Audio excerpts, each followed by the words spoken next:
This is Local 15 Today.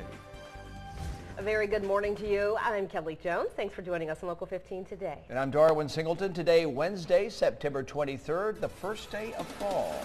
Let's take a look at our top story this morning. Former Daphne City Councilman Joe Davis is speaking out against following his abrupt resignation from his position. Davis told Local 15 News last night that the final straw came after City Council members voted 4-3 against rezoning and annexing county property for a new technology park. If passed, 75 acres at the intersection of Champions Way and Highway 181 would have been used for the Daphne Innovation and Science Complex, also known as DISC. The former councilman says that the lot was the most affordable way to create new jobs and bring in new industry. When you listen to the people who are in the schools, who are in the businesses, and who work in the region, when you listen to what they said, how could you not be for it? Governor Robert Bentley approved more than $400,000 in BP funds to be used for this land purchase. Mayor Dane Haygood says it is too early to tell how and if that money will be used. In Florida, law enforcement and the community continues to mourn the loss of a deputy killed while on duty Tuesday morning. Investigators say Okaloosa County Deputy Bill Myers was serving a domestic violence injunction Tuesday to 33-year-old Joel Smith. When the 64-year-old deputy walked outside, investigators say Smith opened fire, shooting the deputy several times from behind. Smith then barricaded himself inside a hotel room. Negotiations led to a gunfight which resulted in the suspect being killed. Well, this morning, one woman is breathing a sigh of relief because her husband is safe after he put himself in harm's way to save others. My husband tried to gather the guests that were eating breakfast into the kitchen and to an office and tried to get as many people out of the way.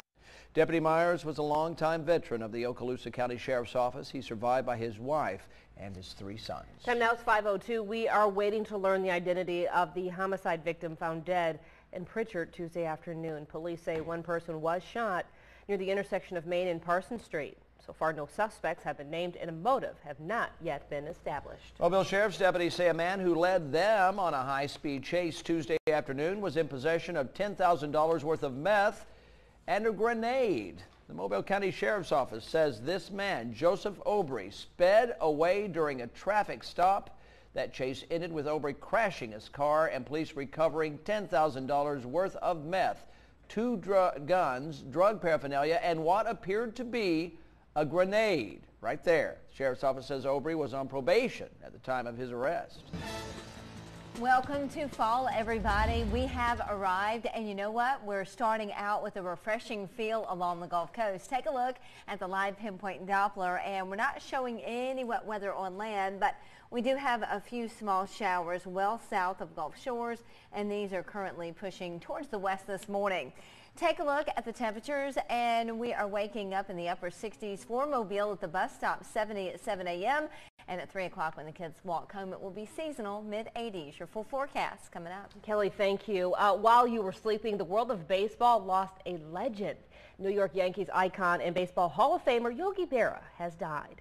Major League Baseball Association and his charitable foundation announced early this morning that the 90-year-old had passed away. New York Yankees described the catcher as a, quote, American hero. Yogi Berra will be remembered for his baseball talents and, of course, his great sense of humor.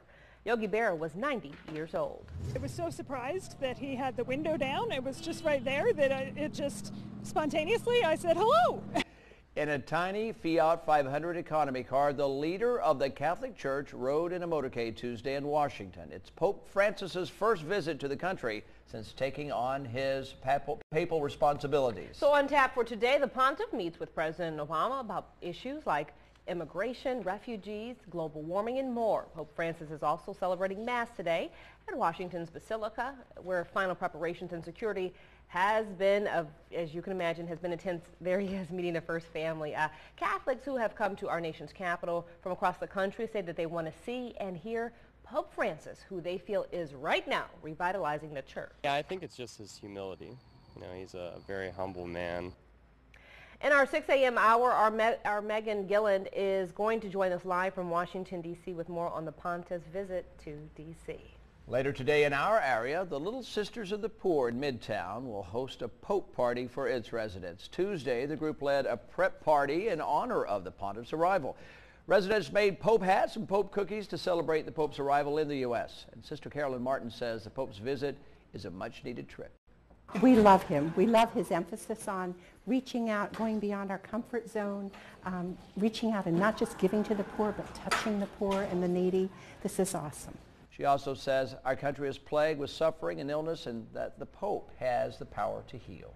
Time now is 5:05. Happening right now, construction at the Gulf Coast Explorium as they gear up for the opening of the new chocolate exhibit. So this will be revealed to members and sponsors Friday night and then open to the public Saturday. But we're going to reveal it to you today. Local 15's Katie Herrera live at the Explorium with a look at the big changes the museum is making for this tasty exhibit. Good morning, Katie. Good morning, Darwin and Kelly. That's right. The crews here at the Gulf Coast Explorium that you see behind us have broken out their hard hats and even closed their doors for an entire week, making special arrangements for the new chocolate exhibit. And we got a sneak peek of the work in progress. Now, things will look a little bit different when you come out to the Explorium. The chocolate exhibit is actually being built upstairs where the interactive scratch factory used to be, and the scratch factory is being moved downstairs now.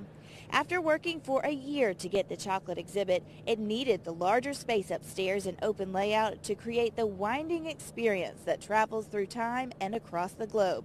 Crews led by folks from the Field Museum of Chicago have been working for 2 weeks, putting together 5 18-wheelers worth of chocolatey goodness. 5 tractor-trailer rigs showed up last week, 3 on one day, 2 on the next day. We have 2 wonderful gentlemen here from the Field Museum of Chicago who have been directing a crew of about 15 people, moving large walls around and unloading the trucks, unloading the crates, all that exciting things that museums and science centers do. McKay says everything will be ready to go for Friday's sponsor party and member opening and the grand opening on Saturday. We'll take a closer look at what chocolate has in store for its visitors coming up in the next half hour. Reporting live in downtown Mobile, I'm Katie Herrera, Local 15 News. A bus lost control. It's in the water with the kids. Please help. That frantic 911 call following that bus accident right there in Florida. It's been released. Why authorities say the driver of that school bus is now facing charges. It's a shame that it had to come to this over, Nutella sample. Really? An elderly man is recovering after he was punched in the face inside of this big box store. The argument police say led to that assault.